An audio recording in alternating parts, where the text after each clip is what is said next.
c'est le professeur Niangoran Porqué. Et celui qui a vulgarisé la pensée, qui a vulgarisé, je dirais, la réflexion du professeur Niangoran Porqué en ce qui concerne le concept d'ivoirité, c'est Pierre Niava. Je vous demanderai d'aller lire l'article du professeur Timélébois Ramsès, dans lequel il parle de l'ivoirité. Voilà, dans lequel il parle de l'ivoirité. Et je tiens déjà aussi à le saluer parce que je me suis inspiré aussi de ses écrits. Voilà, en dehors des recherches que j'ai faites, je me suis également inspiré de ses écrits et approfondi les recherches pour mieux comprendre le concept d'ivoirité et au final déboucher à la conclusion suivante, à savoir que ce concept-là a été politisé pour déchirer la nation ivoirienne et il est de notre devoir de travailler de sorte à ce que chaque Ivoirien puisse se l'approprier et puisse le valoriser. Donc c'est dans un tel contexte que l'ivoirité a été créée. Et c'est dans les années 90, à la mort du président Félix Houphouët-Boigny, que celui-là que vous voyez, Draman, a politisé le concept d'ivoirité. En disant qu'on utilise ça, on utilise l'ivoirité pour m'exclure du jeu politique, pour me discriminer. C'est comme ça qu'Alassane Draman Ouattara a réussi à manipuler nos frères du Nord à travers le régionalisme, le tribalisme et la religion pour les opposer à une autre partie de la Côte d'Ivoire. C'est ce qui a débouché notamment sur la rébellion armée, où nos frères du Nord, nos parents du Nord ont pris les armes, soi-disant parce qu'on les empêchait de porter le boubou. Le boubou. Le boubou, pourquoi le boubou? Pour dire que le boubou, c'est une tenue, je dirais, vestimentaire qui est portée par qui? Par les musulmans. Donc, il faut dire que les musulmans étaient discriminés. Mais comme les gens ne voulaient pas placer les mots correctement, ils ont utilisé cette image-là. On nous empêche de porter le boubou en Côte d'Ivoire. Mais c'était par la grâce de Dieu, ceux-là même qui ont dit ça, au final, ont fini par admettre qu'ils ont été manipulés par Alassane Draman Ouattara. Ils ont été manipulés par Alassane Draman Ouattara. Voilà. Et donc, nos frères du Nord ont pris les armes pour faire la rébellion. Diviser la Côte d'Ivoire en deux, fracturer la nation ivoirienne. En se disant que, et ils se battaient pour que le Nord soit développé. Et ils se battaient pour la dignité des nordistes. Et ce qu'ils ont utilisé, c'est le concept d'ivoirité qu'ils ont utilisé, qu'ils ont diabolisé pour pouvoir légitimer leur rébellion. Mais, comme on l'a dit, le mensonge prend l'ascenseur, la vérité prend les escaliers. Nous sommes aujourd'hui en 2026. Nous sommes aujourd'hui en 2026. Et la Côte d'Ivoire a célébré, je crois, ses 66 ans.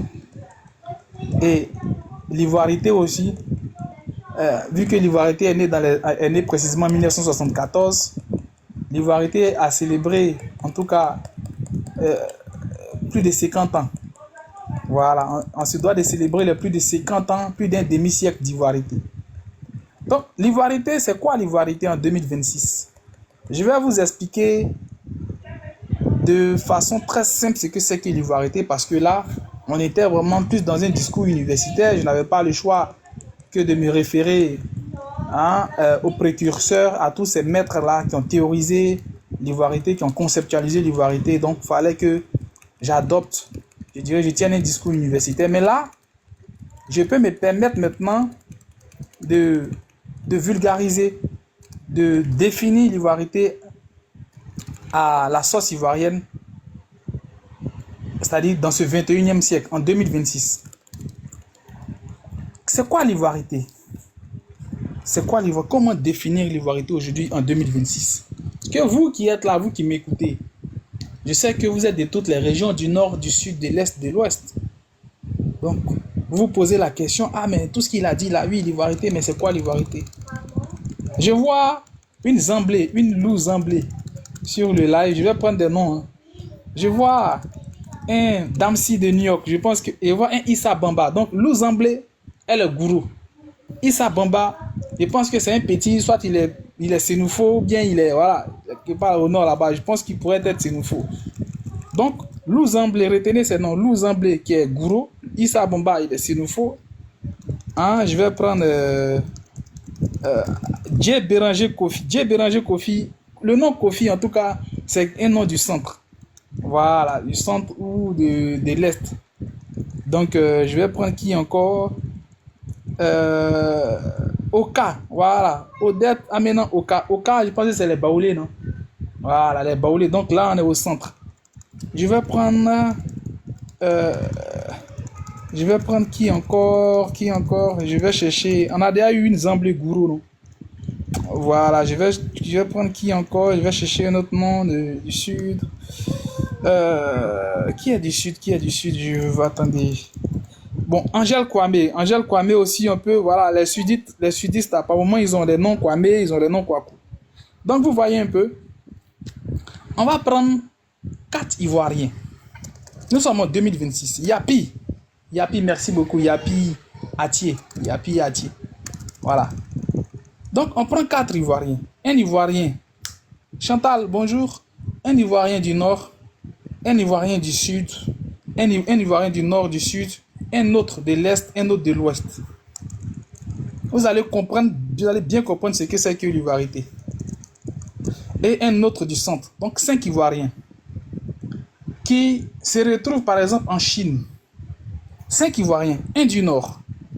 Mon exemplaire soit salué. Un du Nord. Un du Sud, un de l'Est, un de l'Ouest et un du Centre, qui se retrouvent en Chine. Mais ces 5 Ivoiriens-là ne se connaissent pas. Hein. Ils ne se connaissent ni d'Adam ni d'Ève. Et un jour comme ça, lors d'un festival organisé par les Chinois, mais il leur vient en tête de porter une tenue traditionnelle, leur tenue traditionnelle de la Côte d'Ivoire. Donc celui du Nord là, le petit Sénoufo du Nord, là, lui, il porte sa tenue traditionnelle Sénoufo. Son boubou Sénoufo. Le petit du Sud, là, mais il attache son pagne, c'est-à-dire son pagne à can du Sud. C'est un abouré, par exemple. Il porte une tenue traditionnelle abouré. Celui de l'Est, là, mais il prend son pagne kita Agni. Celui de l'Ouest là, mais il porte son boubou ouais, comme le mien. Et puis celui du centre aussi, il porte sa tenue baoulée. Et puis les gars ils se retrouvent là-bas. Comme ça, hein, par pur hasard, ils se retrouvent à cette cérémonie là. Ils sont dans la foule, ils ne se connaissent pas. Il y a des Chinois parmi eux, il y a des trucs. Et bizarrement, il y a un qui repère les 4 autres. Il dit mais attends, ça là. Cette tenue, c'est nous faux là. Attends, cette tenue là, ça c'est une tenue, c'est nous faux. Ça c'est de mon pays ça. Ce qui frappe le gars dans un premier temps, c'est que les 4 qu'il voit là, ce sont des noirs comme lui. Première chose, ah, ce sont des noirs comme moi. Et deuxième chose, mais le gars là, la tenue qu'il a portée là, ça c'est une tenue, c'est nous faux. C'est vrai que moi je suis baoulé, mais ça là, c'est une tenue, c'est nous faux, je connais. Il va vers le gars. Il y a plus de 10 000 personnes. Mais à cause de la tenue sénoufo que le gars a portée là, il va vers lui. Mon frère, bonjour. Oui, bonjour. Ah, tu es ivoirien. Le gars dit oui. Et puis, le gars aussi derrière dit, et toi, tu es ivoirien? Et toi aussi, tu es ivoirien? Non, il dit oui. Il dit, ah, mais comment toi, tu as fait pour savoir que je suis ivoirien? Il dit, mais à cause de ton boubou sénoufo là, ça, c'est un boubou sénoufo. Toi, tu es sénoufo, non? Il dit, oui, c'est vrai, je suis sénoufo.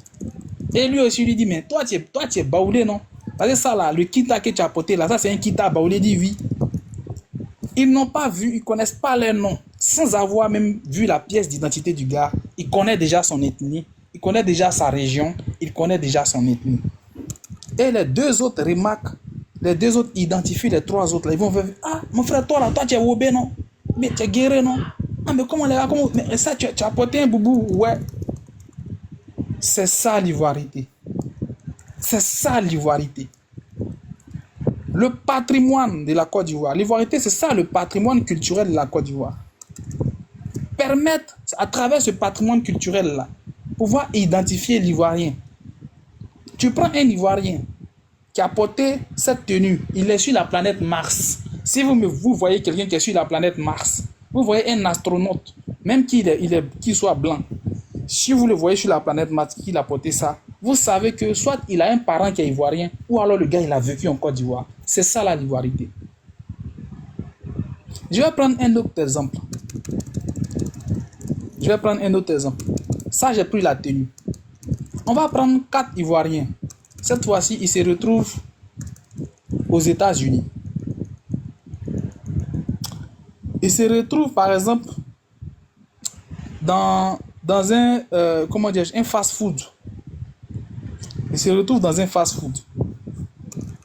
Et puis, les gars sont là, ils disent, non, Joe, il y a beaucoup de personnes dans le fast-food. Hein. Ils ne se connaissent pas. Hein. Et à un moment donné, il y a un qui se lève, il va voir, comment dirais-je, à la caisse, et puis il dit, bon, Joe, vous là, vous les Américains là, vous vendez juste des fast-food, mais faites un jour, vous allez vendre du placali. Quand il dit vous allez vendre du placali là, dans le resto là, il y a 3 autres blacks, il y a 3 autres noirs qui se lèvent là-bas. Ah Joe, qui a dit placali là? Le gars dit c'est moi. Toi tu es ivoirien toi, parce qu'aux États-Unis il y a des noirs. Mais parce que le gars a dit placali, il a prononcé le mot placali, tilt, ça attire l'attention des 3 autres Ivoiriens qui s'élèvent. Joe, qui a dit placali là? Toi là tu es ivoirien non? Il me dit oui, je suis ivoirien. Ah Joe, moi-même là, hier j'ai mangé un taux. Le petit Sénoufo dit, ah hier moi-même j'ai mangé un taux. Le petit a dit, ah Joe, les gars, si tu veux la nourriture africaine là, moi-même il y a un bio costaud chez moi à la maison. Hein. Ah bon. Maintenant le petit Yacouba il dit, ah c'est comme moi il y a un poulet bas. Hein. Vous voyez, c'est ça aussi l'ivoirité. Identifier l'ivoirien à travers la culture, à travers la gastronomie, à travers l'habillement, la tenue vestimentaire. Je vais prendre, allons maintenant sur prenons un autre axe. Vous savez, il y a nos parents du Nord, par exemple, quand ils mangent là, le plus petit se doit d'attraper l'assiette. Ça, c'est même pas qu'au Nord, même à l'Ouest aussi, les gens font ça. Le plus petit là, se doit d'attraper l'assiette. Donc, à une occasion, là, cette fois-ci, nous sommes en Angleterre, dans un espace comme ça, un jeune Ivoirien qui est assis tout seul dans son coin dans le parc, il voit 3 gars manger, 3 noirs manger, et puis le petit attrape l'assiette d'une manière. Il attrape l'assiette et puis il mange avec ses grands frères.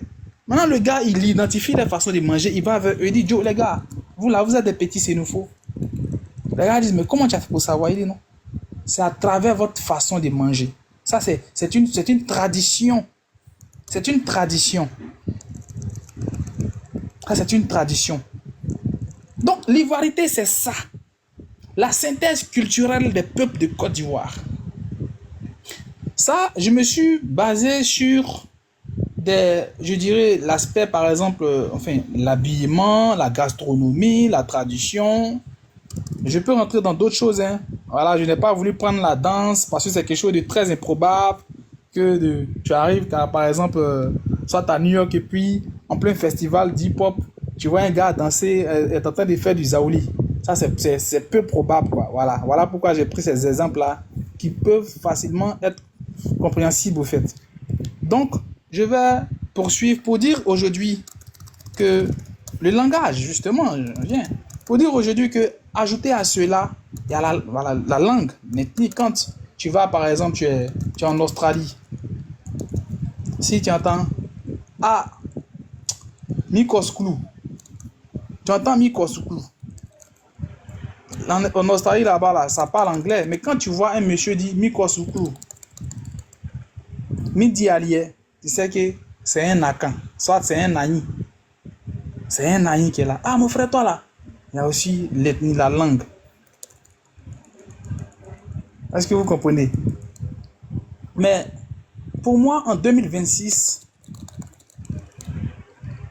à cette, je dirais, cette époque moderne dans laquelle nous sommes, il y a quelque chose d'autre qui s'est rajouté à tous ces éléments-là qui, je dirais, qui s'inscrivent dans un cadre plus traditionnel, ainsi de suite. Il y a quelque chose d'autre qui s'est rajouté. Mais c'est un langage, bon, c'est pas un langage en tant que tel, ce n'est pas une langue en tant que tel. Mais c'est l'argot. L'argot, le noussi. Le noussi aussi est un socle, est un outil, je dirais, linguistique qu'on doit valoriser, qu'on doit magnifier pour célébrer l'ivoirité. Parce que le noussi est un produit de l'ivoirité, est le fruit de l'ivoirité. C'est l'ivoirité là qui a créé le noussi. Je répète, l'ivoirité là, c'est ça qui a créé le noussi. Et cette fois-ci, la particularité du noussi, c'est que c'est un argot qui montre à quel point la Côte d'Ivoire est un pays hospitalier. Parce que dans le noussi là, tu as retrouvé pratiquement toutes les langues en Côte d'Ivoire. Tu as retrouvé l'ani, le djoula. C'est mon mousseau là. Mousseau, je pense que c'est djoula. Tu as retrouvé les langues malinquées du nord du Côte d'Ivoire, parce que le djoula, voilà. Tu as retrouvé le djoula, tu vas retrouver du bété, hein, tu as retrouvé un peu de tout dans le noussi. En plus de ça, tu retrouves l'anglais, tu retrouves l'espagnol, tu retrouves des mots en français, tout ça. Donc le noussi, je pense que c'est un fruit, c'est vraiment le fruit le plus accompli de l'ivoirité, qui couvre non seulement tous les peuples de Côte d'Ivoire, mais qui également assure l'intégration, qui représente en quelque sorte une caution en termes de communication pour les autres personnes, les étrangers qui vivent en Côte d'Ivoire, qui représente un véritable canal d'intégration pour tous ces étrangers qui vivent en Côte d'Ivoire. Parce que là où ces étrangers-là ne peuvent pas forcément parler, je dirais, les langues locales, l'ani, le baoulé, le truc, le sénoufo, le yakuba, bété, dida, ainsi de suite, atié, ébrié, ils peuvent s'approprier le noussi. Ils peuvent s'approprier le noussi. Et le noussi, donc, est un fruit de l'ivoirité. Parce que le noussi est un produit culturel de la Côte d'Ivoire. C'est ça l'ivoirité. Donc, où est le volet politique là? À quel moment, vous-même après avoir écouté ce que j'ai dit là, à quel moment vous allez venir nous dire ici que c'est l'ivoirité qui a divisé les Ivoiriens? Les gens vous ont manipulé, les frères. Vous avez été simplement manipulés. Bon, celui-même qui dit c'est parce qu'il est du Nord et que c'est parce qu'il est musulman, on refuse qu'il soit candidat. Et c'est ça que lui, il a appelé l'ivoirité là. Où sont les fils du Nord aujourd'hui? Qu'est-ce que ce monsieur-là fait, les fils du Nord? Où se trouve Soro Guillaume? Soro Guillaume, c'est pas un enfant du Nord? C'est pas Ouattara qui pourchasse Soro Guillaume aujourd'hui? Donc, l'ivoirité politisée ne tient pas. C'est une invention absurde. C'est de la pure et simple manipulation. Il dit qu'il est musulman. Et pour cette raison, on ne veut pas qu'il soit candidat. Autrement dit, lui, il protège l'islam, il protège la communauté musulmane. Qui a emprisonné les imams en Côte d'Ivoire ici? Parce que ces derniers-là se sont adressés au gouvernement en disant faites attention, vous êtes en train d'opprimer le peuple de Côte d'Ivoire. C'est Alassane Ouattara qui a fait ça. C'est lui qui a emprisonné les...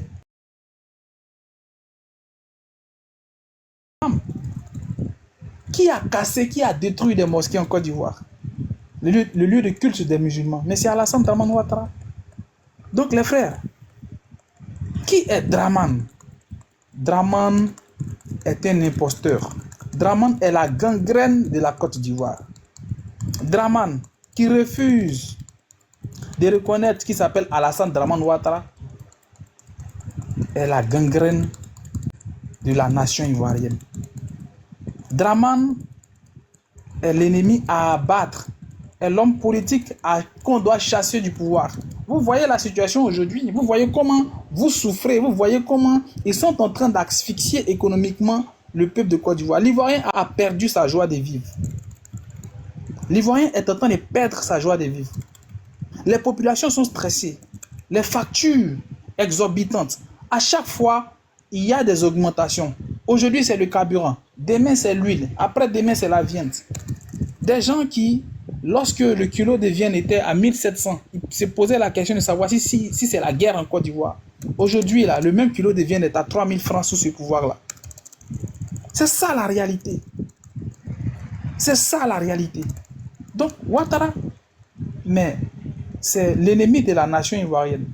C'est cet imposteur-là qui s'est fondu dans la nation, qui s'est fondu au sein des Ivoiriens pour pouvoir les diviser, pour pouvoir exploiter notre pays, pour pouvoir martyriser notre pays. C'est un mythomane. C'est quelqu'un qui est venu, d'une certaine façon, esclavagiser le peuple de Côte d'Ivoire. Et il y a des gens qui vont monter. Je vais terminer pour dire que vous savez bel et bien qu'il planifie maintenant, après avoir fait 15 ans au pouvoir, après avoir été installé au pouvoir avec les bombes de Nicolas Sarkozy, Ouattara veut passer le flambeau à son petit frère. Ouattara veut donner le fauteuil présidentiel à son petit frère Téné Birahima Ouattara. Donc Ouattara veut faire de la Côte d'Ivoire une dynastie, un royaume. J'ai vu un balourd, en l'occurrence le maire de Korogo, il s'est fait appeler Laspierre.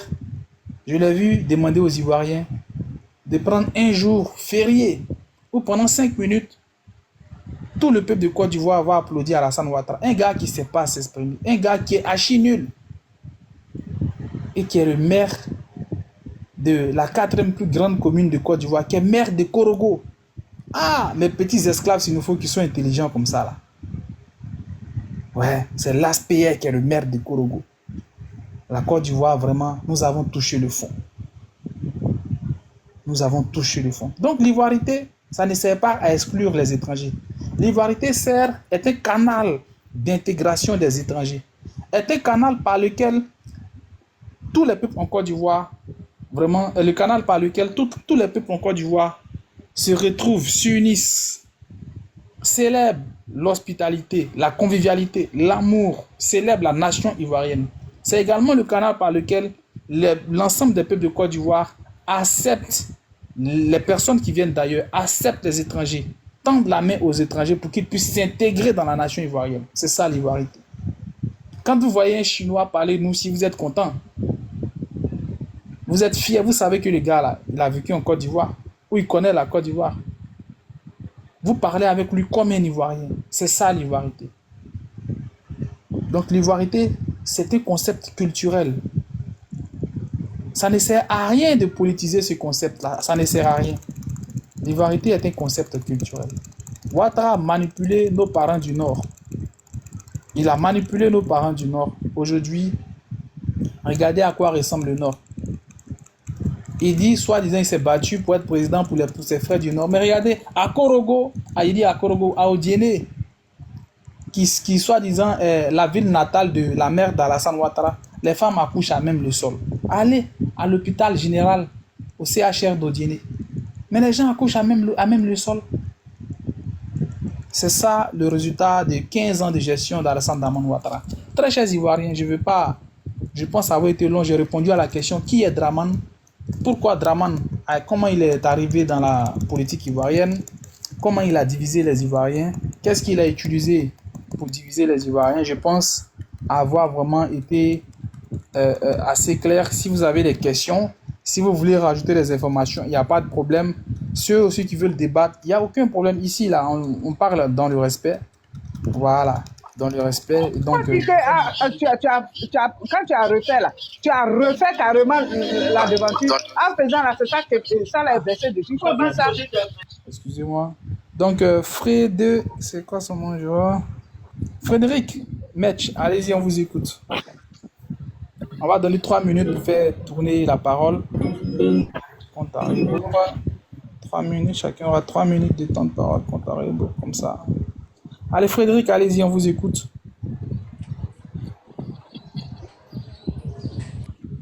Frédéric, vous êtes là? Je pense qu'il est monté sans s'en rendre compte. Attendez, je vais le faire descendre. Apparemment, il est monté sans s'en rendre compte. Emmanuel, vous êtes là? Emmanuel? Je pense qu'elle est montée également. Et à qui? Vivianus, vous êtes là? Vivianus, vous êtes là? Oui, Oui, je suis Bonjour, là. allez-y, on vous écoute. Oui, je suis là. Oui, on vous écoute. Vous avez trois Ok, minutes. On vous écoute. merci pour ton intervention. Voilà, je t'ai suivi un peu par rapport au thème ivoirité là. Oui, Comme tu l'as si bien développé, les gens, les politiciens ont utilisé ce concept pour nous diviser. Ce que je voulais ajouter, c'est que par rapport au thème ivoirité, c'est que c'est Houphouët-Boigny Menga. C'était un concept au départ économique. Voilà, moi j'ai lu dans un document où l'économie était détenue. Tu m'entends? Allô? On m'entend? je t'entends, je t'entends. J'ai juste coupé mon micro, je t'entends. Allô? Oui, allô, on vous entend. Voilà, Vivianus, on voilà. vous entend. Voilà, donc le thème ivoirité, ok, il n'y a pas de souci. Je disais que l'ivoirité était un concept au départ purement économique. Ça n'avait rien à voir avec la politique ni la culture. Et celui qui avait été nommé ministre pour booster l'ivoirité, c'était Bédié lui-même. Donc c'était de prendre l'économie en main par des Ivoiriens. C'est comme ça que l'ivoirité a été créée par Houphouët et Bédié avait été nommé ministre. Raison pour laquelle quand il est venu au pouvoir, lui, il a pensé au concept culturel. Donc étant l'ivoirité, comme tu l'as si bien développé, à la culture, à notre quotidien. Donc ce n'était pas quelque chose de politique, c'était purement écrit par un Français, Louis de Lusignan, Guy de Lusignan. C'est dedans que se trouve, il a si bien développé, c'était un concept purement économique. Or, les années 60 à 70, l'économie était détenue par des Syriens. Donc, c'est pourquoi que la chaîne avion a été créée. Les chaînes avions, je ne sais pas si vous vous souvenez, pour lancer les Ivoiriens dans l'économie et prendre l'économie en main pour que l'Ivoirien puisse être riche. Donc, Bédié, en venant au pouvoir, au plus de ce qu'il a fait avec les chaînes avions, c'était pour lancer le concept purement culturel et que les Ivoiriens se sentent à l'aise. Malheureusement, le concept a été détourné de manière politique pour nous diviser. Donc, c'était le petit additif qu'il voulait apporter aux Ivoiriens pour leur dire que c'était purement économique et simple. C'est Houphouët même qui est le père de l'ivoirité. Donc, beaucoup ne le savent pas. Donc, voilà un peu ce que je voulais ajouter pour éclairer la lanterne des gens. Ce n'était pas politique, c'était purement économique. Et c'est en quelle année le livre de l'auteur français là, il a publié ça en quelle année? Attends, ne quitte pas, j'ai le document en main. Je vais te faire parvenir le document. Je te mets en grand. Les gens vont lire. Voilà. Les gens vont lire. Je suis en train d'ouvrir le livre. La publication. Édition Fayard. L'Afrique noire depuis l'indépendance des Guy de Lusignan, paru en 1900. Combien?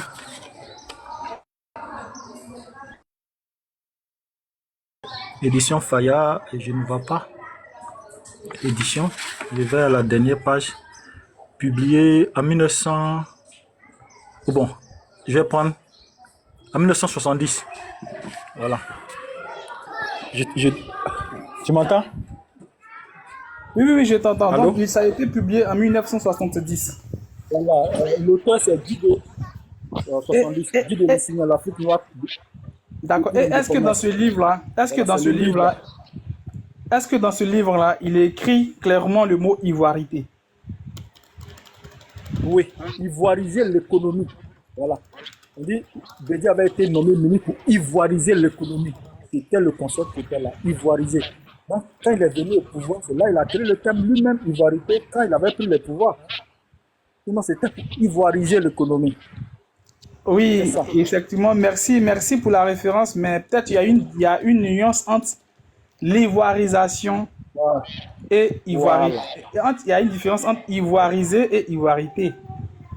Voilà. Peut-être. Parce que là, on est plus dans un Voilà. verbe, en fait. Ivoiriser l'économie, ça veut dire œuvrer de sorte à ce que l'économie soit détenue par Les Ivoiriens. les Ivoiriens. Maintenant, l'ivoirité, Là, on est vraiment dans un, je dirais, dans un cadre, je dirais, identitaire, culturel. Voilà. Tu Donc, vois. lui, c'est servi de son Mais expérience. la référence est quand même bonne. Voilà. C'est comme ça qu'il a créé son thème ivoirité culturelle, le concept C'est ça. ivoirité de manière culturelle. Sinon, celui qui a été de façon claire, parce qu'il y a la nuance, comme j'ai dit, ivoirisé. Ivoiriser, c'est travailler à ce que les choses soient, comment dirais-je, détenues, les choses reviennent. C'est une appropriation, je dirais, enfin, des richesses par exemple, le peuple de Côte d'Ivoire, ivoirisé. Voilà. C'est le fait que les choses se conforment au peuple de Côte d'Ivoire.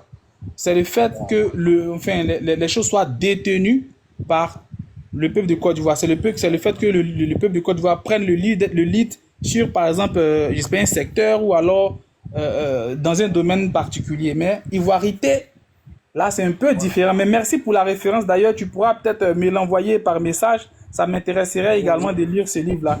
Et je pense que c'est vraiment, c'est très bien. C'est très bien. Mais Donc, moi, selon mes recherches... c'est de là qu'il a créé le concept. Voilà. Oui, comme selon mes trucs, voilà. c'est le mot ivoirité en lui-même. Voilà pourquoi je t'ai demandé, est-ce qu'il a clairement dit ivoirité? Le mot ivoirité en lui-même a été prononcé la première fois. Voilà, ivoirisé, mais le mot ivoirité a été prononcé la première fois par Léopold Sédar Senghor. Il faisait un exposé sur la négritude et la francophonie. Voilà, et c'est à cette occasion-là qu'il a prononcé le mot ivoirité. Après, ça a été utilisé par, comment dirais-je, le professeur Niangoran Porté, comme je l'ai expliqué. Mais la référence, elle est bonne parce que ça peut nous permettre d'approfondir encore nos analyses à propos de la question d'ivoirité. En tout cas, mon frère, merci. Tu restes sur le panel. On va donner la parole à mon exemplaire. Mon exemplaire, vas-y, on t'écoute. Oui, merci infiniment, très cher. Merci pour cette... on peut dire que c'est une conférence qui a eu lieu. Hein. Avec Akonj, la deuxième fois que je suis à Mr. Akonj, mais je me rends compte qu'avec lui, il y a toujours un élément qui nous manque et qu'on n'avait jamais entendu et qui vient remettre à la place pour qu'on puisse avoir plus d'arguments. Effectivement, l'ivoirité, c'est notre identité. Et c'est vrai. Mais aussi, nous, on avait déjà dit, c'était comme ça, hein, l'ivoirien d'abord. C'était de donner la place plus à l'ivoirien dans son pays. Et un peu comme le Gabonais disait, le Gabon d'abord. Et donc, je crois que ça a été utilisé effectivement par les enfants d'immigrés, et puisqu'ils étaient dans un complot. Et ça, c'est ce que les gens nous oublient. Ce qui est arrivé à la Côte d'Ivoire, c'était un complot contre la Côte d'Ivoire. Donc, ils ont eu le temps de travailler mettre en place toute leur machination afin de pouvoir réduire l'ivoirien de souche à néant et puis eux prendre la place. Et c'est ce qui est en train d'arriver, alors qu'il n'y a pas de Côte d'Ivoire sans l'ivoirien de souche. Et ils souffrent de ça. Quand on dit, et ça nous a marqué, quand on dit ivoirité, c'est comme si on était sectaire. Donc, c'est pour cela qu'on a eu la crise identitaire, on a eu la poudrière identitaire. Il y avait un Belge qui était venu une année faire des accusations mensongères dans son documentaire, alors que Bédié a eu l'occasion de parler de cela dans son livre Le chemin de la vie. Et même à la réconciliation nationale en 2001, je crois. Bédié était venu à la chaire et au pupitre et il a dit exactement qu'est-ce que c'est que l'ivoirité. Mais puisque ces personnes ne savent pas d'où ils ont rejeté leurs origines comme leur propre mentor, du coup, ils étaient en guerre contre les Ivoiriens en prenant les Ivoiriens autochtones du Nord, surtout les Koyaka, qui sont des gens, je ne sais pas qu'est-ce qu'ils ont à s'approprier. Oui, mais puisque sa maman, ça sort, bon, je ne sais pas si sa maman vient de l'âge de chez nous, donc c'est notre frère. Et ça connaît tout ce qu'ils ont vu là. À la fin, ils sont devenus des traîtres du Nord. Et leurs enfants sont en train de partir un à un et ça les énerve. Ils vont prendre un pasteur, le tabasser jusqu'à, voilà. Aujourd'hui, il est dans le coma. Quelqu'un qu'on veut arrêter qu'il est dans le coma, le schéma est tout fait. On ne peut pas dire où sont les preuves. Donc, voilà un peu la réalité dans laquelle nous sommes. Effectivement, nous devons, Bédié a été mal compris, donc il faudra absolument reprendre notre ivoirité. Il y a quelque chose qui fait qu'on est ivoirien. Et vous voyez sur TikTok partout, tous ceux qui parlent de la Côte d'Ivoire ont une certaine... ils vivent quelque chose d'extraordinaire parce qu'il y a quelque chose qui fait qu'on est ivoirien. Ce n'est pas seulement une nationalité. Donc, on est fiers d'être ivoiriens et on doit revendiquer notre ivoirité. Merci beaucoup. Merci beaucoup. Au passage, je vais faire écouter la définition de l'ivoirité, voilà, du président Henri Konan On Bédié dit au quoi? Forum. Comment on va à quand? Oui, ça va. Un instant, pardon. On écoute le président Henri Konan Bédié à propos de l'ivoirité. Ça, c'était au forum de Lausanne. Est-ce que tu peux fermer ton micro, s'il te plaît? S'il te plaît. On écoute sa définition de l'ivoirité au forum de la organisation. Attends, j'augmente le volume. Allez. Être ivoirien, c'est dans son histoire, sa culture et ses valeurs fondamentales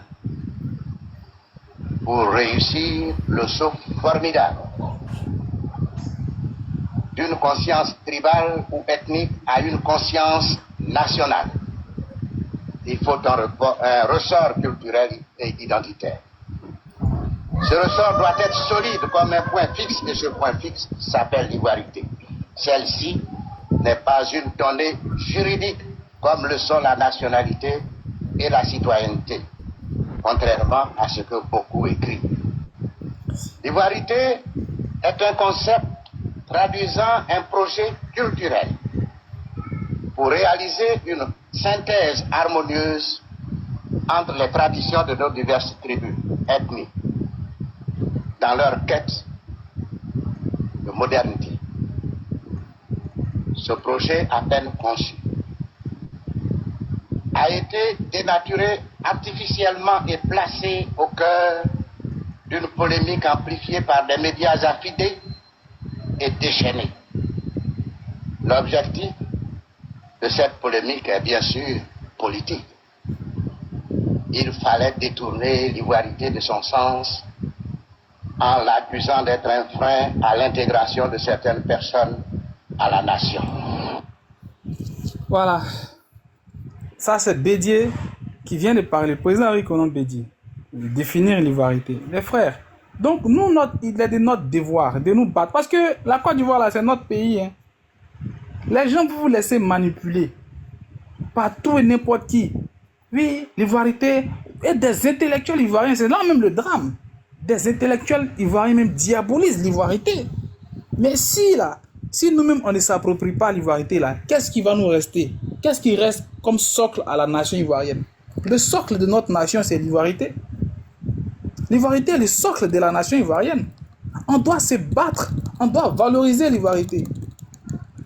On doit faire de l'ivoirité le trophée de la nation ivoirienne, notre trophée culturel. De la manière dont les gens vont pratiquer votre religion, là, c'est comme ça que l'ivoirité, là, on doit considérer l'ivoirité comme notre demi-dieu. C'est un mot que chaque Ivoirien doit avoir au bout de ses lèvres. Et l'ivoirité, ce qui est beau dans l'ivoirité, c'est que c'est quelque chose qui se pratique quotidiennement. Quand vous sortez, aujourd'hui là, je suis zo, hein, j'ai déjà full, ça là c'est l'ivoirité. Quand vous avez des petites envies, je vais manger bio cosseux. Moi, je suis Yacouba, mais j'aime le bio cosseux. Je suis Yacouba Robé, mais j'aime le bio cosseux. Ben oui, mais j'aime le foutou ignam. Pourtant, c'est quelque chose qui est propre à mes parents à Caen. C'est tout ça l'ivoirité. C'est le fait que chaque Ivoirien s'approprie la culture des autres Ivoiriens. C'est le fait de s'approprier la culture des autres. C'est le fait de se reconnaître en notre alter ego, en notre, je dirais, oui, notre alter ego, à travers sa culture, à travers sa langue, ainsi de suite. Et c'est ça là qui nous permet de vivre ensemble, de vivre en harmonie, de vivre en de bonne entente. On ne va pas rester là à vouloir diaboliser quelque chose qui normalement constitue le socle de notre nation. Si aujourd'hui la nation ivoirienne est fragile, c'est parce que certaines personnes continuent à diaboliser l'ivoirité. Donc le combat que chacun doit mener. Si aujourd'hui les gens comprennent ce que c'est que l'ivoirité, si aujourd'hui on enseigne l'ivoirité à chaque Ivoirien, comme je viens de le faire ce matin là, mais de façon très très simple, à travers la gastronomie, à travers la nourriture, à travers le noussi, à travers les tenues vestimentaires, les gens vont comprendre ce que c'est que l'ivoirité. Ils comprendront que l'ivoirité est un concept culturel qui doit unir les Ivoiriens. Et la synthèse culturelle des peuples de Côte d'Ivoire. Et que chaque Ivoirien doit chérir ce concept-là. Une fois que ça sera fait, plus personne ne pourra nous diviser. Et les imposteurs, comme ce Draman qui est là, ne pourront plus je dirais, ils ne pourront pas mettre en place leur projet. Parce que si ces gens-là se maintiennent au pouvoir jusqu'à présent, c'est parce qu'ils ont réussi à diviser les Ivoiriens à travers ce discours, je dirais, identitaire, ce discours identitaire empoisonné qu'ils ont utilisé pour fracturer la nation ivoirienne. C'est ça la réalité. Et donc, il y a un combat intellectuel qui doit être mené. Mais ce qui est bon en ce qui concerne l'ivoirité, c'est qu'on peut facilement vulgariser. Tout le monde peut expliquer l'ivoirité de la plus simple des manières. On doit le faire. On doit expliquer ce concept-là à nos enfants et montrer ses implications. On doit expliquer ça à notre entourage. On doit en parler partout. Dans chaque débat politique, il faut parler de l'ivoirité. Pour pouvoir déconstruire ce discours-là qui a divisé les Ivoiriens. Ce discours politisé qui a fracturé notre nation. C'est ça notre combat. C'est ça notre combat. Donc, Vivianus, allez-y, on vous écoute. Ceux qui veulent monter, n'hésitez pas à faire votre demande.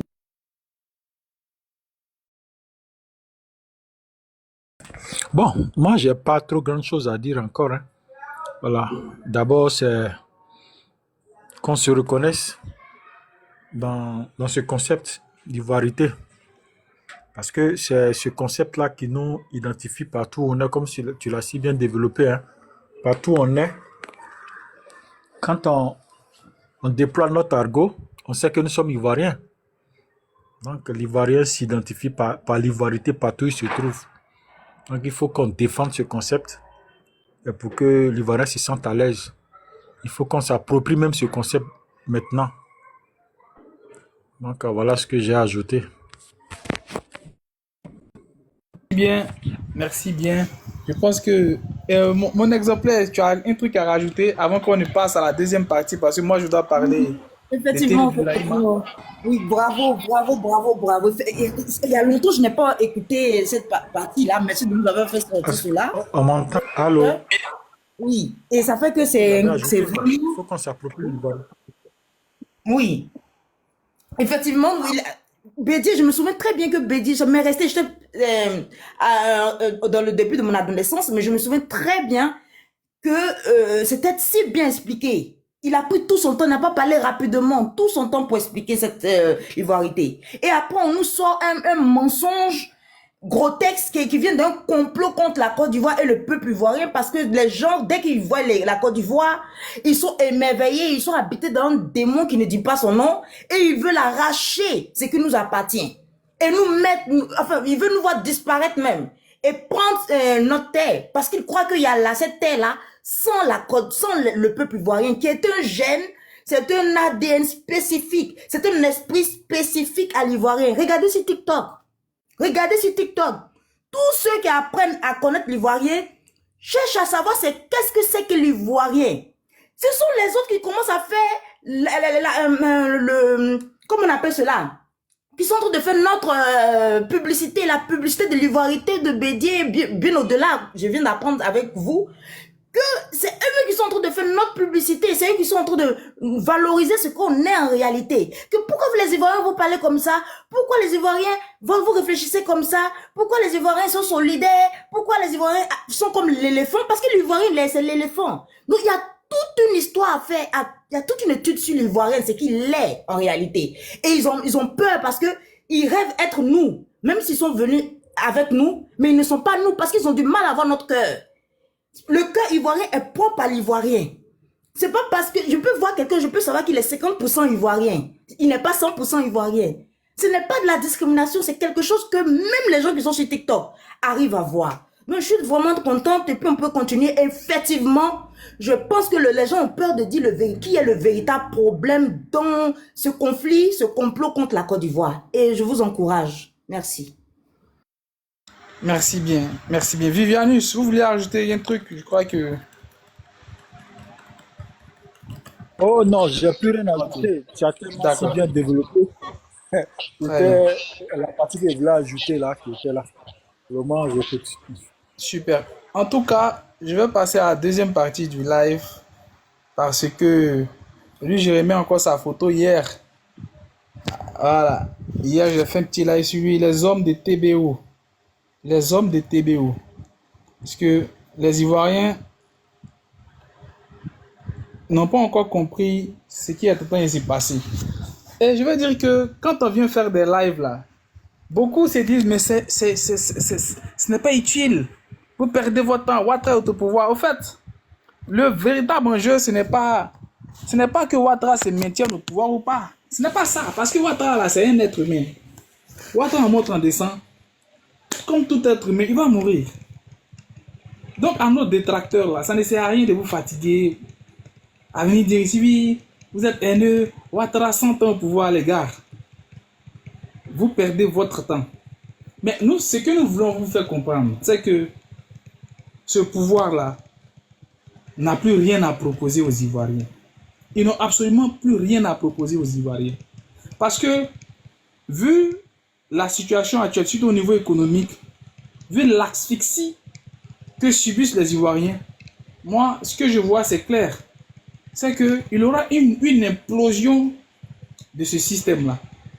Il y aura une implosion du RHDP. Il y aura une implosion du système Ouattara. Parce qu'aujourd'hui, là, ils ont tellement passé le temps à détourner, ils ont tellement passé le temps à s'enrichir, qu'au final, la vie chère qu'avant les Ivoiriens, on dit, avant quand tu te plains, tu dis, oh, la vie est dure, on ne mange pas goudron, on dit, oh, tu as de l'opposition. Mais aujourd'hui, là, ceux qui subissent ça, là, ce ne sont pas que les opposants. C'est tout le monde. C'est tout le monde, y compris les imams, y compris les citoyens lambda, y compris les sympathisants du RHDP.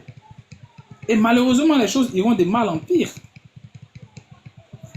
Je vais vous faire écouter une vidéo d'un frère, voilà, c'est d'ailleurs qui est, je crois qu'il s'appelle Abou Keïta. C'est un jeune nordiste, mais qui exprimait son ras-le-bol. Parce qu'aujourd'hui, selon lui, la situation est invivable en Côte d'Ivoire. Voilà. Ils servent de ça pour nous faire du chantage en nous disant que tu as payé une amende de 20 000 francs.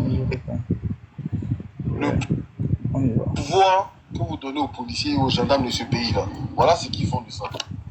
Ils se servent de ça pour nous faire du chantage en nous disant que tu as payé une amende de 20 000 francs, mais si tu me donnes 5 000 ou 2 000, je vais te laisser partir. C'est devenu la mendicité. Et le peuple est en train de souffrir, personne ne parle.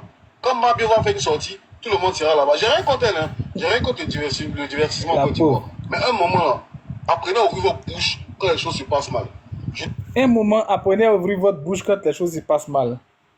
Vous voyez, ce monsieur qui, en fait, ce monsieur-là, je crois qu'il s'appelle Abou Keïta. Vous pouvez retrouver même son profil sur TikTok.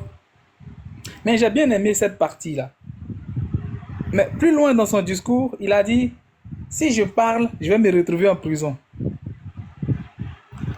Parce que toute la nuit, j'ai réfléchi à ce qu'il disait. Parce que j'ai vu que les Ivoiriens sont excédés. Ils sont exaspérés par la situation actuelle. Et à force d'encaisser le coup, mais ils seront contraints à un moment donné, soit de se lever, prendre des armes pour se défendre, ou alors de descendre dans les rues pour chasser ce pouvoir-là. Parce que ce qu'Alassane Dramane Ouattara n'a pas pu faire pour les Ivoiriens, si Alassane Dramane Ouattara n'a pas pu améliorer les conditions de vie des Ivoiriens, ce n'est pas Téné Birahima Ouattara qui pourra le faire. Ce n'est pas Téné Birahima. Parce que Téné Birahima, sa particularité, c'est qu'il est plus incompétent qu'Alassane Dramane Ouattara. Et le drame avec lui, c'est que lui, il a décidé de travailler qu'avec les médiocres. Voici un homme, par exemple. Touré Mamadou, votre ministre de la Jeunesse, qui est aujourd'hui l'un des gars sûrs de Téné Birahima. Je pense que dans le projet de Téné Birahima Ouattara, ce dernier-là va occuper des responsabilités encore plus importantes. Il ne sera plus simplement ministre de la Jeunesse. Peut-être qu'il sera ministre d'État, ministre de la fonction publique, mais en tout cas, il va occuper des responsabilités importantes. Il est dans le dispositif de Téné Birahima Ouattara. Donc, je viens ici demander aux Ivoiriens d'ouvrir les yeux et de revoir leur comportement. Parce que ce qui donne la force à ce pouvoir-là, il y a deux choses. La première chose, c'est le fait que vous avez peur, le fait d'avoir peur de dénoncer là. Ça, c'est le qui, d'une certaine façon, me donne de la force. Voilà. Le fait que vous avez peur de dénoncer pousse à croire que ce pouvoir-là est un pouvoir au final qui est invincible. Donc, vous êtes responsable de la dictature qui est en train de s'installer en Côte d'Ivoire. Le fait que vous ayez peur de dénoncer. Deuxième chose, mais c'est l'attitude. Ça veut dire cette façon c'est-à-dire de prendre toujours des raccourcis, cette espèce de mendicité aujourd'hui qui est en train de prendre la Côte d'Ivoire. L'Ivoirien devient mendiant dans son propre pays. L'Ivoirien devient mendiant dans son propre pays. Les autorités ivoiriennes sont des dieux à vos yeux. Là où vous devez demander que ces autorités-là vous rendent compte, vous préférez aller mendier. Regardez nos artistes. Les Yodé et Siro avant là, qui chantaient, qui dénonçaient, qui critiquaient. Aujourd'hui, les Yodé et Siro sont où? Où sont-ils? Ils sont mais devenus des mendiants. Ils passent leur journée dans le bureau des ministres. Les Ouroumans passent leur journée dans le bureau des ministres. Les Reguemans passent leur journée dans les bureaux des ministres. C'est la mendicité aujourd'hui qui a pris la Côte d'Ivoire. L'égoïsme. Les gens pensent à leur petit ventre. Les gens pensent à leur petite situation. Parce que le gars étant dans son coin, il connaît un ministre ou alors il connaît le directeur du société, mais qui est RHDP. Donc il ne faut pas parler. L'Ivoirien a peur. Vous avez peur de vous exprimer parce que vous pensez qu'à votre pense. Parce que vous ne pensez qu'à vous-même. C'est ça aussi le problème en Côte d'Ivoire. Mais ce qui est intéressant, c'est que ce que vous voulez protéger là, ce que vous voulez sauvegarder, vos intérêts personnels que vous voulez protéger, garantir là, au final, ce même système-là vient vous broyer. Ce même système-là vient vous broyer. Ce même système que vous refusez de dénoncer. Ce même système que, de façon sournoise, vous validez. Mais au final, là, vient vous broyer. Parce que les maisons qu'on casse là, ce sont vos maisons. Regardez aujourd'hui à l'épée là-bas, à Croix-Rouge ou quoi. Là. Ils sont en train de détruire, casser les maisons. Ils sont en train d'exproprier des gens. Et c'est à chaque fois que vous êtes exproprié, c'est là que vous avez le courage de dénoncer, de venir exprimer votre ras-le-bol, votre mécontentement. Et de quelle manière? Mais en vous rabaissant devant les autorités. En faisant de l'aplaventrisme. Papa Ado, maman Dominique. À chaque fois que j'entends quelqu'un parler de la sorte là, papa Ado, maman Dominique, même quand sa situation est grave, je zappe. Parce que c'est vous là qui leur donnez l'impression que la Côte d'Ivoire est un royaume. C'est vous. Voilà, quelqu'un dit, vous avez les preuves d'expropriation. Ah, comment c'est ce qui s'est passé là-bas, c'est quoi? Eh bien, tu prends ton dictionnaire, tu vas chercher ce qu'est expropriation, ça veut dire. On va pas quand même passer notre vie à vous enseigner, les gars. À un moment donné, peut-être il va falloir nous payer. Mais voilà. Donc, c'est ça. Donc, il est question aujourd'hui, mais de vous battre, de dénoncer pour votre dignité, chers frères et sœurs. Ce pays-là nous appartient. Si on ne s'élève pas, si on ne se bat pas, ils vont nous arracher notre pays. Et quelquefois, quand vous nous voyez en live, vous pensez que c'est parce qu'on a rien à faire. Il y a d'autres gens qui viennent, va chercher travail, va travailler. Mais les gars, moi, je n'ai aucun diplôme, je n'ai rien. Je suis au chômage, donnez-moi du travail. Depuis que je suis né, je n'ai jamais travaillé. Vous pensez que c'est parce qu'on n'a rien à faire qu'on vient sur les réseaux sociaux? Non. Parce que si on ne dénonce pas là, qui va le faire pour nous? Si on ne se bat pas, qui va le faire pour nous? Et je vais vous faire savoir et vous faire comprendre que nous ne nous limitons pas qu'aux réseaux sociaux. Nous sommes sur le terrain. Nous sommes sur le terrain politique. Moi, j'invite chaque jeune de Côte d'Ivoire à s'engager. Que chaque Ivoirien s'engage dans un parti politique. Y compris le RHDP. Allez même adhérer au RHDP. Et puis, faites l'effort de changer les choses en interne là-bas au RHDP. Faites l'effort de changer les choses en interne pour que la Côte d'Ivoire vraiment soit restaurée en tant qu'État démocratique. Parce qu'à la base, là, comme je le disais, là, le RDA a été créé par Jenny Kobena. Ouattara est venu prendre cet appareil politique-là et il en a fait, je dirais, sa propriété privée.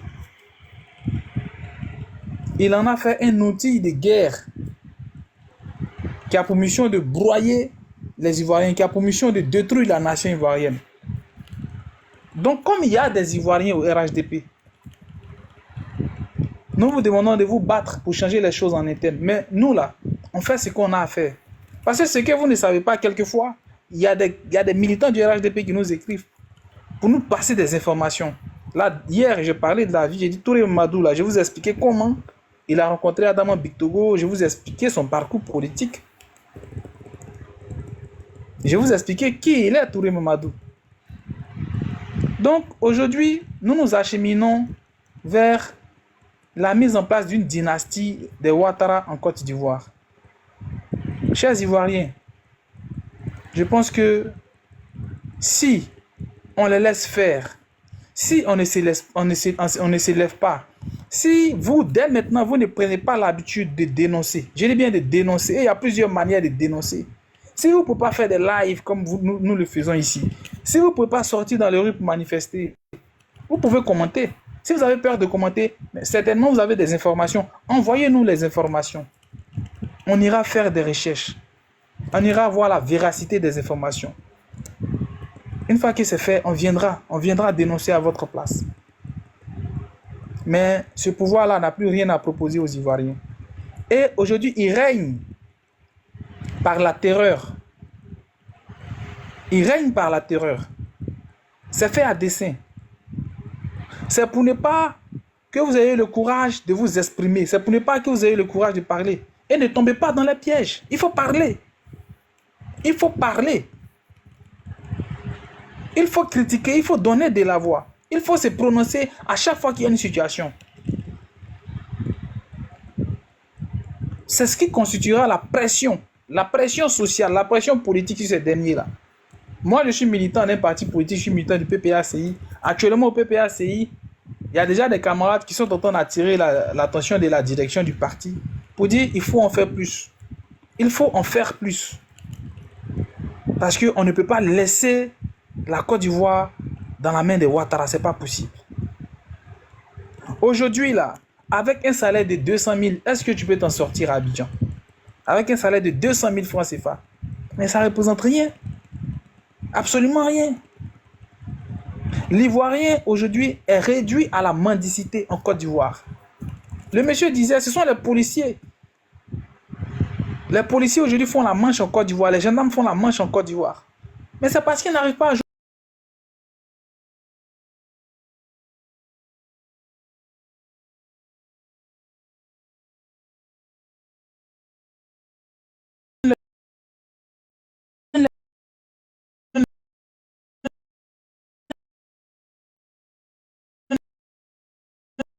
Chaque fois, ça ne doit pas être une raison pour abdiquer. Ça ne doit pas être une raison pour ne pas se battre. Ça ne doit pas être une raison pour se taire.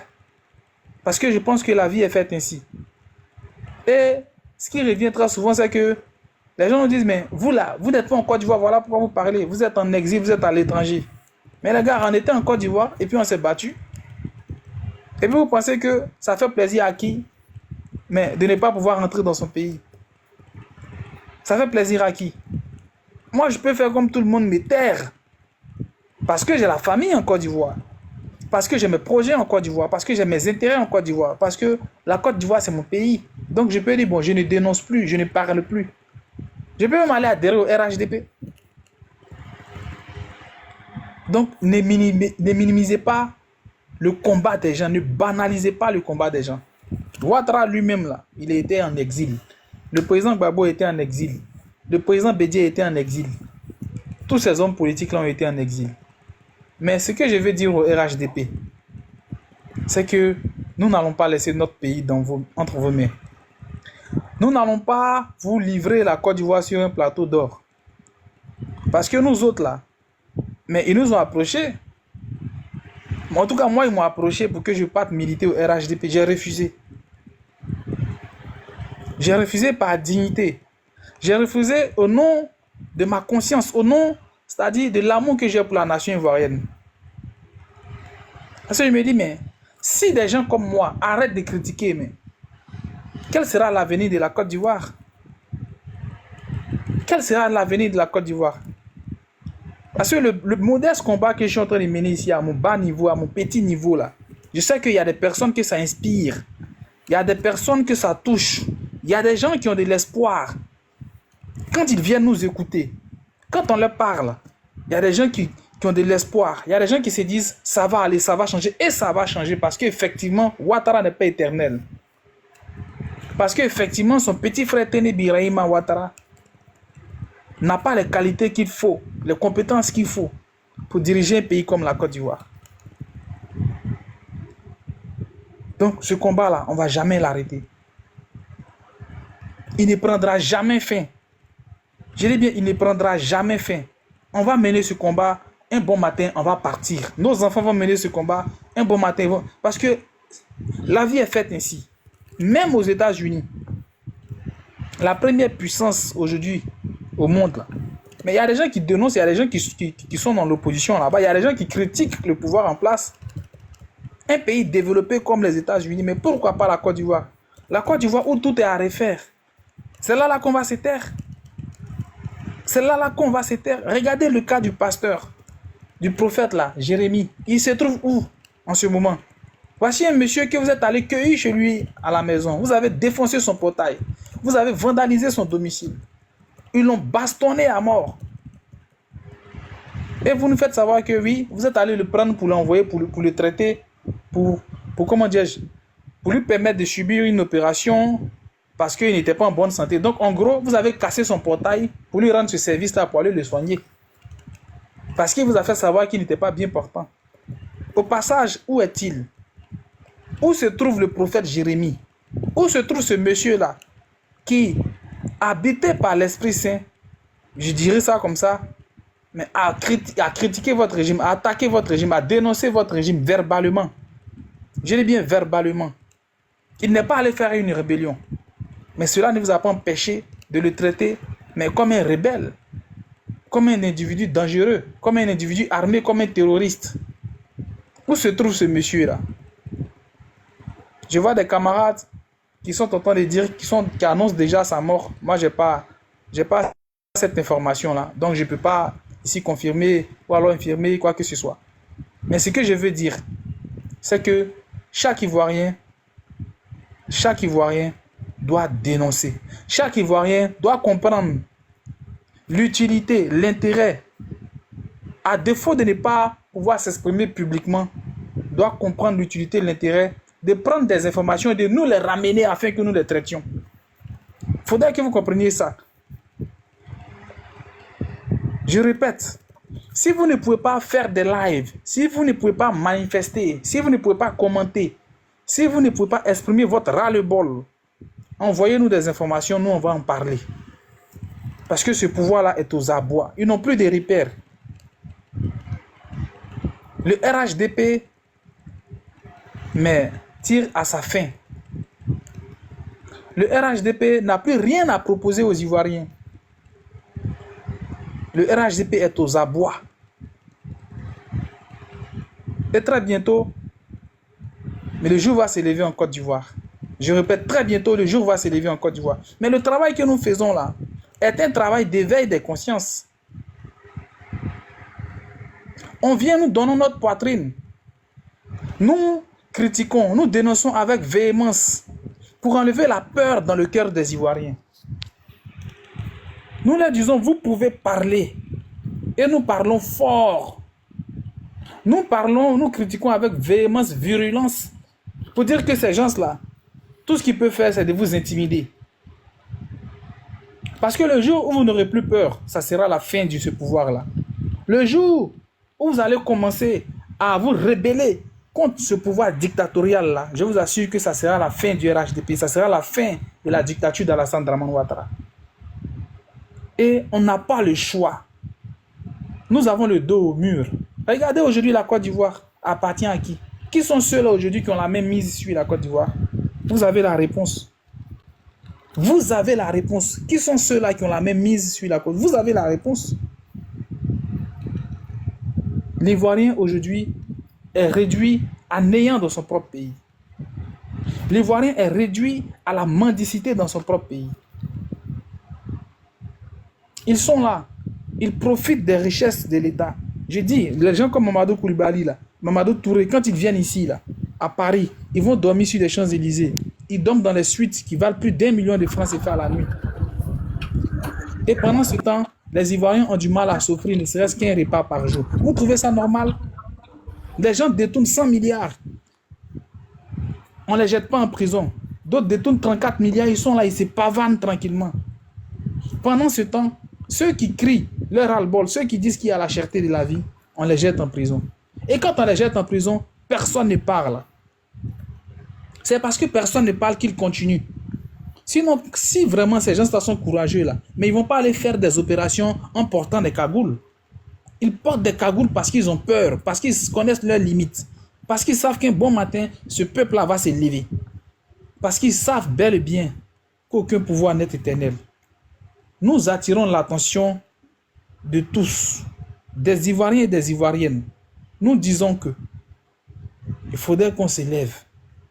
Il faudrait qu'on soit plus actifs sur le terrain politique. Oui, que tous les citoyens ivoiriens soient actifs sur le terrain politique. Sinon, la Côte d'Ivoire risque de ressembler au Congo, Congo-Brazzaville. Regardez ce qui se passe là. Froc pour être là où je suis. Par contre, lui, il a fait. Ton ministre, là, il a baissé son froc pour être là où il est. Tu entends? Puis c'est ce que tu veux. Tu veux qu'on te dise. Ton ministre, là, il a baissé son froc pour être là où il est. Et ce sont ceux-là aujourd'hui qui sont en train de pervertir la jeunesse ivoirienne. Le Woubia qui est en Côte d'Ivoire, il fait partie des artisans du Woubia en Côte d'Ivoire. Est-ce que tu comprends ce qu'il dit? Tu as monté avec tes répondre. Tu fais des trucs. Que c'est ton égal. Il ne peut pas être mon égal. Parce que moi, je me suis battu pour avoir ce que j'ai dans cette vie. Et puis, je vis dignement. Tu comprends ce que je dis? Je vis dignement. Oui, excuse-moi, mon frère. Je vis dignement. Je ne fais pas souffrir le peuple de Côte d'Ivoire. Moi, je me bats pour le peuple de Côte d'Ivoire. Il ne peut pas être mon égal. Au niveau intellectuel, là, il ne peut même pas être mon égal au niveau intellectuel. Il dit, tu peux assumer la gravité de ce que tu fais. Mais j'attends qu'ils viennent. Moi, je suis en France ici, qu'ils viennent à Paris, qu'ils viennent porter plainte. Parce que c'est ce que j'attends justement. J'aimerais que lui et moi se retrouve devant un tribunal pour qu'il explique la souffrance qu'il est en train de faire subir aux Ivoiriens. Vous là, vous êtes des poltrons, vous êtes des petites personnes. C'est le nom ministre là qui fait que, peut-être toi tu as peur de lui, mais c'est le nom ministre là qui fait que tu l'admires trop. Mais à mes yeux, moi, il n'est rien. À mes yeux, là, c'est même pas, c'est un parasite, à mes yeux. On parle des gens qui sont en train de faire souffrir le peuple de Côte d'Ivoire. On parle des gars qui ici, là, eux, ils ont dénoncé le cumul de postes. Alassane Ouattara et Touré Mamadou ont dénoncé le cumul de postes. Aujourd'hui, Touré Mamadou a combien de postes? Il est ministre de la Jeunesse. Il est président du conseil régional de Daloa. En plus de cela, il est député. À lui seul, il a 3 postes. Et toi, tu viens là, tu trouves à dire que j'insulte le ministre. Mais il est ministre de quoi? Il est ministre dans le gouvernement ivoirien, non? Donc, je ne l'insulte pas. Je critique sa gestion avec des mots. Mamadou Touré, ici, a côtoyé des gens qui ont pris des armes pour attaquer la Côte d'Ivoire. Il a côtoyé des gens qui ont pris des armes pour aller dire des Ivoiriens. Moi, je n'ai pas côtoyé ces personnes-là. Donc, là où toi, tu parles d'insultes, là, moi, je dis, ce à quoi lui s'identifie, là, mais c'est quoi? Ce sont des crimes. Ce qui représente ce monsieur-là, ce sont des crimes. Si pour moi, ce sont des insultes, si ce qui me représente, ce sont les insultes, il n'y a pas de problème, j'accepte. Mais lui, là, ce qui le représente mieux, c'est quoi? Ce sont des crimes. Donc, entre les crimes et les insultes, là, c'est quoi qui est grave? Mamadou Touré est là parce que, aujourd'hui, il est ministre, parce que des criminels ont déjà des Ivoiriens pour installer Alassane Ouattara au pouvoir. Et il fait partie de ceux-là qui profitent de la gouvernance de ces criminels-là, de ces chefs de guerre-là, de ces assassins. Il fait partie de ceux qui profitent du système. Mais moi, je demande simplement à ce qu'il y ait une redistribution des ressources, des richesses de Côte d'Ivoire. C'est tout ce que je demande. Ils ont dénoncé hier, ils ont dénoncé le cumul de postes. Je leur rappelle simplement que ce que vous avez dénoncé hier, là, c'est ce que vous-même vous êtes en train de pratiquer. Maintenant, comme toi, tu es borné, tu viens, le ministre est ton égal. Ton ministre, là, si lui et moi, il y a des endroits dans lesquels on va se croiser, ton ministre ne pourra même pas parler là où je vais pratique. Parce qu'il est là. Le ministre est l'employé du peuple. Donc, ce qui doit être, je dirais, la chose la plus naturelle, la plus normale aux yeux d'un ministre, mais c'est le fait qu'il reçoive des critiques jour et nuit. Et des critiques virulentes. C'est ça. Parce qu'il a un compte à rendre aux Ivoiriens. Donc, si toi, tu n'es pas en mesure de comprendre ça, là, mon frère, il faut partir à l'hôpital psychiatrique de Benjerville. Parce que c'est là-bas ta place se trouve.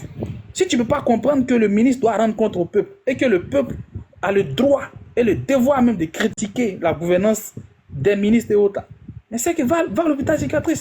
Va vivre avec les fous là-bas, c'est là-bas ta place. Tu ne me compares pas à Touré Mamadou. Je n'envie pas Touré Mamadou. Touré Mamadou, c'est bel et bien, même quand ton Touré Mamadou, là, hier même, il m'écoutait. Mais il était là, il écoutait, et puis il prenait note. J'ai parlé de lui ici, là. Lui-même, ses propres parents sont venus confirmer. Vous pensez que c'est un jeu? La Côte d'Ivoire, là, elle nous appartient à tous. Maintenant, si toi, tu es bête, pour toi, le ministre a plus de droits qu'un autre citoyen ivoirien. Mais c'est que tu es mouton, tu es mouton. C'est que tu es vraiment un mouton. Et moi, je ne cause pas avec les moutons. On me comparer à Touré Mamadou comment? Non, vous incitez les autorités. Tu sais, Touré Mamadou, tu sais ce qu'il a dit à propos de Désiré Tagro? Désiré Tagro, quelqu'un qui a été déjà, on a vu, nous tous on a vu ici, il a été déjà par les balles, des trucs. Touré Mamadou est sorti pour nous dire non, que Désiré Tagro a voulu lui-même se déjà. Je ne vais pas sortir le mot pour ne pas qu'on me bloque. A voulu lui-même là se donner la mort, tout et tout. Je peux te faire écouter la vidéo. Et puis tu vas venir me dire si c'est comme ça qu'un ministre doit réagir. Quelqu'un qui est censé doit réagir. Ton Touré Mamadou là, toute sa vie c'est le mensonge. Sa carrière politique est basée sur le mensonge. Il y a deux choses. Le mensonge et le fait qu'il est baissé, qu'il passe son temps à baisser son froc devant les gens. Celui que tu vois là, c'est parce qu'il a baissé son froc et que c'est parce qu'il passe son temps à mentir qu'il est là aujourd'hui. Sinon, là, c'est quoi sa compétence? C'est quoi, comment dire, c'est quoi le mérite de Touré Mamadou? Qu'est-ce qu'il a de mieux? Qu'est-ce qu'il a de mieux que tous ces jeunes Ivoiriens qui sont compétents dans leur domaine? Qu'est-ce qu'il a de mieux qu'eux? Je vais jouer la vidéo. Vous allez écouter ce que Touré Mamadou a dit à propos de la mort de Désiré Tagro. Un menteur. Et tu veux que moi je respecte un gars comme ça? Mais tu es sérieux là? Tu veux que moi je respecte quelqu'un qui est en train d'écraser les Ivoiriens? De quelqu'un qui s'associe à ceux-là qui sont en train d'écraser les Ivoiriens, qui sont en train de faire d'esclavagiser le peuple de Côte d'Ivoire? Des gens qui humilient les Ivoiriens à longueur de journée. Aujourd'hui, là en Côte d'Ivoire, tu parles. On te prend, on te jette en prison. On te prend, on te jette en prison. Pourtant, ce sont ces personnes-là qui ont pris des armes pour revendiquer. Vous avez pris des armes pour revendiquer, soi-disant pour réinstaurer la démocratie. Et aujourd'hui, les Ivoiriens s'expriment sans même lancer une pierre. Vous les jetez en prison. Puis tu vas me dire, c'est ton égal. Mais Touré Mamadou ne peut pas être mon égal. C'est pas possible. Celui qui me compare à Touré Mamadou là, mais le gars là, mais c'est qu'il me rabaisse. Tu es sérieux là? Et puis parce que vous nous voyez sur TikTok ici, on vient, on fait truc. Mon frère, attention, moi je me respecte. Je ne peux pas accepter qu'on me compare à Touré Mamadou. Je n'envie pas Touré Mamadou. Je n'envie pas Touré Mamadou. C'est pas possible. Je connais ma valeur. Tout à l'heure là, tu as vu? Moi j'ai 35 ans. Combien de jeunes en Côte d'Ivoire peuvent prendre le temps d'aller se documenter, faire des recherches pendant des mois et des mois, des années, pour pouvoir connaître l'histoire de leur pays? Jusqu'à présent, je ne fais que me cultiver, je ne fais que truc. Je ne fais qu'apprendre pour mon pays, je ne fais que me former. Tu vois? Donc c'est pas pareil, tu vas pas me comparer à Touré Mamadou, un racoleur, il était racoleur en Europe ici. Il était à la sortie du métro là, quand les femmes là sortaient là. Ah madame, vous voulez vous coiffer? C'est ça Touré Mamadou faisait. Si aujourd'hui même le maire de Korogo, qui était un bodyguard aux États-Unis, un videur de boîte de nuit, c'est aujourd'hui là, c'est lui là qui est maire, député maire de Korogo. Hein? Et puis tu veux me comparer à des gens comme ça? Tu es sérieux là? Tu es sérieux là? Non, je vais mettre la vidéo. Oui, ok. À quand je sens que tu es en colère, mais c'est parce que on est dans un gouvernement de cancre et dans un monde de cancre. Franchement, C'est-à-dire que on a rendu les Ivoiriens. Je suis même choquée. Je ne sais pas si on peut dire ces mots-là. Mais tu vois des Ivoiriens parler, on ne traite même pas des humains. Je ne sais pas quel est ce programme qu'ils ont mis en place. Tu ne peux pas venir me dire, c'est-à-dire que peu importe comment tu as eu de l'argent, tu deviens le roi de la jungle. On s'en fiche comment tu étais, quelles sont tes valeurs. Ça n'a pas de sens. On ne sait pas dans quoi nous sommes. Les gens ne savent pas c'est quoi la valeur, l'amour du travail. Mais c'est l'amour de l'argent. Même si peu importe comment l'argent là a été obtenu. Des gens vous volent et vous en faites des maîtres. C'est incroyable. le jour tu mets. Je mets la vidéo où Touré Mamadou parlait de la mort de Désiré Tagro. On a vu tout ce que Désiré Tagro était déjà ici. Sauf Touré Mamadou, qui lui n'a pas vu ça. Écoutons-le. Attendez. Écoutez, nous ne sommes pas là pour répondre aux rumeurs. Ce que nous savons très officiellement, c'est que M. Tagro est décédé dans une clinique à Abidjan. Les circonstances de son décès restent encore floues. Tantôt, on nous dit qu'il a tenté lui-même de se suicider et donc par balle, et il a succombé donc aux blessures. Tantôt, on nous dit qu'il aurait été frappé et qu'il a succombé aux blessures. Je vous dis qu'il y aura un comité vérité et réconciliation. Vous avez entendu? Moi, de respecter quelqu'un comme ça. Archange, Oui, ma soeur, vas-y. bonjour à toi. Vas-y, ma Tu soeur. vas me faire revivre des choses vraiment. On a beaucoup à dire. Ce matin, malheureusement, j'ai été signalée dans mon live est coupé. On a beaucoup à dire, monsieur Mamadou Touré. On a beaucoup à dire. Toi, tu as